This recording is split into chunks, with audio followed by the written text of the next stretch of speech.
السلام علیکم۔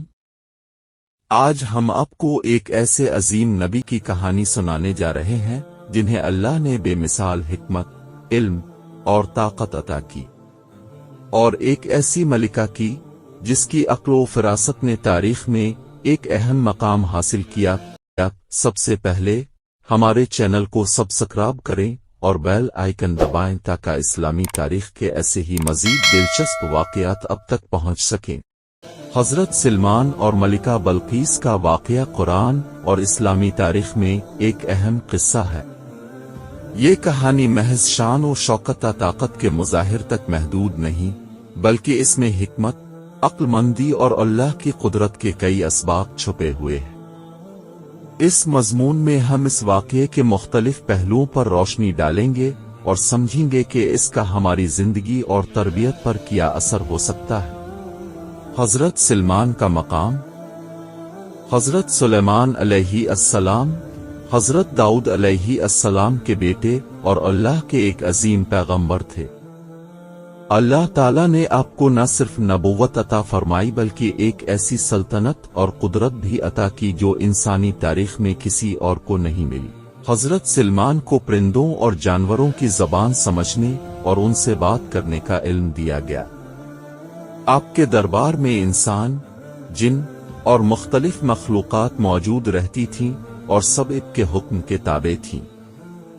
قرآن مجید میں سورہ نمل میں حضرت سلمان کے علم و حکمت کا ذکر کیا گیا ہے۔ ایک واقعہ کے مطابق اپنے ایک مرتبہ پرندوں کی حاضری لی اور ہدہد، ایک خاص پرندہ، کو غائب پایا۔ کچھ دیر بعد ہدہد آیا اور اس نے حضرت سلمان کو سبا کی ملکہ بلقیس کے بارے میں اطلاع دی۔ ملکہ بلقیس اور قوم سبا۔ ملکہ بلقیس سبا کی حکمران تھیں، جو موجودہ یمن کے علاقے میں ایک خوشحال اور طاقتور سلطنت تھی۔ ان کی قوم سورج کی پوجا کرتی تھی اور اللہ کی بجائے بتوں کی عبادت میں مصروف تھی۔ قرآن مجید کے مطابق ہدہد نے حضرت سلمان کو بتایا کہ ملکہ بلقیس کے پاس ایک شاندار تخت ہے اور ان کی قوم گمراہی میں مبتلا ہے۔ حضرت سلمان نے ہدہد کی معلومات کو پرکھنے کے لیے ملکہ بلقیس کو ایک خط بھیجا جس میں انہیں اللہ کی وحدانیت قبول کرنے کی دعوت دی گئی۔ یہ خط حضرت سلمان کے حکمت اور عقل مندی کی ایک مثال ہے، کیونکہ انہوں نے نہ تو جنگ کی دھمکی دی اور نہ ہی زبردستی اسلام قبول کرنے کا کہا۔ ملکہ بلقیس کا رد عمل۔ جب ملکہ بلقیس کو حضرت سلمان کا خط ملا تو انہوں نے اپنی قوم کے سرداروں سے مشورہ کیا۔ سرداروں نے جنگ کی صلاح دی، لیکن ملکہ بلقیس نے امن و مفاہمت کا راستہ اختیار کیا اور ایک وفد کے ذریعے حضرت سلمان کو تحفے بھیجے۔ حضرت سلمان نے ان تحفوں کو رد کر دیا اور کہا کہ اللہ نے انہیں جو کچھ عطا کیا ہے وہ کسی دنیاوی مال و دولت سے کہیں زیادہ ہے۔ ملکہ بلقیس کا تخت۔ حضرت سلمان نے ملکہ بلقیس کی عقل و دانش کو پرکھنے کے لیے ان کے تخت کو اپنے دربار میں منگوانے کا حکم دیا۔ ایک جن نے کہا کہ وہ تخت کو پلک جھپکتے لانے کی طاقت رکھتا ہے، لیکن ایک علم والے شخص نے کہا کہ وہ اس تخت کو اس سے بھی جلد لا سکتا۔ قرآن کے مطابق یہ تخت حضرت سلمان کے پاس لایا گیا اور اس پر کچھ تبدیلیاں کی گئیں تاکہ ملکہ بلقیس کی فہم و فراست کا امتحان لیا جا سکے۔ ملکہ بلقیس کا ایمان لانا۔ جب ملکہ بلقیس حضرت سلمان کے دربار میں پہنچی تو انہوں نے اپنا تخت پہچان لیا اور حضرت سلمان کی حکمت، علم اور اللہ کی قدرت کو دیکھ کر متاثر ہوئے۔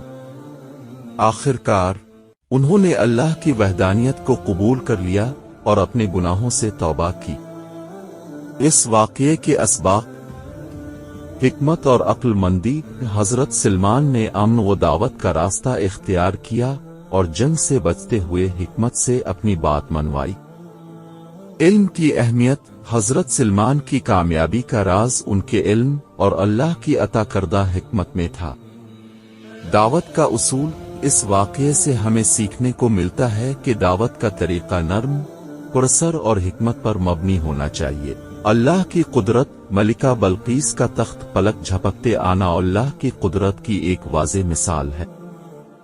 حضرت سلمان اور ملکہ بلقیس کا واقعہ نہ صرف ایک تاریخی قصہ ہے بلکہ یہ اللہ کی قدرت، حکمت اور علم کے بے مثال مظاہر کی عکاسی کرتا ہے۔ اس سے ہمیں یہ سبق ملتا ہے کہ زندگی میں حکمت اور عقل مندی کو اپنانا چاہیے اور ہمیشہ اللہ کی طرف رجوع کرنا چاہیے۔ یہ کہانی دعوت، حکمرانی اور تعلقات کے اصولوں کا ایک مثالی نمونہ ہے جو آج بھی ہمیں زندگی کے مختلف شعبوں میں رہنمائی فراہم کرتی ہے۔